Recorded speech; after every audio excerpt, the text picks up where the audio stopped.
রাতাবাড়ির বাজারে পুলিশের হাতে ধরা পড়ল আগ্নেয়াস্ত্র এবং নকল নোট সহ দুই যুবক।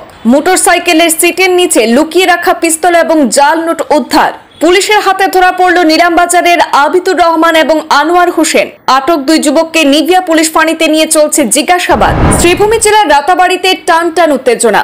রাতাবাড়ির জালালাবাদ বাজারে পুলিশের অভিযানে ধরা পড়ল নিলামবাজার এলাকার দুই যুবক। শনিবার বিকেলে গোপন সূত্রে খবর পেয়ে নিভিয়া পুলিশ ফাঁড়ির ইনচার্জ সুবিমল নাথের নেতৃত্বে পুলিশ দল অভিযান চালিয়ে আগ্নেয়াস্ত্র এবং সন্দেহজনক নোট সহ দুজনকে আটক করেছে।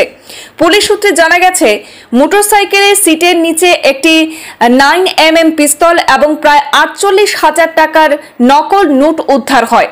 আটক করা হয়েছে যে দুই যুবককে, তারা হলো নিলামবাজার থানা এলাকার তালতলার বাসিন্দা 28 বছরের আবিদুর রহমান এবং 29 বছরের আনোয়ার হোসেন। তারা জালালাবাদ এলাকায় কার কাছ থেকে বা কোথা থেকে এই নোট আনতে বা দিতে এসেছিল তা নিয়ে পুলিশ এখনো তদন্ত চালাচ্ছে। খবর পেয়ে রাতাবাড়ি থানার ওসি বিমল ছেত্রী ঘটনাস্থলে পৌঁছান। পরে আটক দুই যুবককে নিভিয়া পুলিশ ফাঁড়িতে নিয়ে জিজ্ঞাসাবাদ শুরু হয়েছে।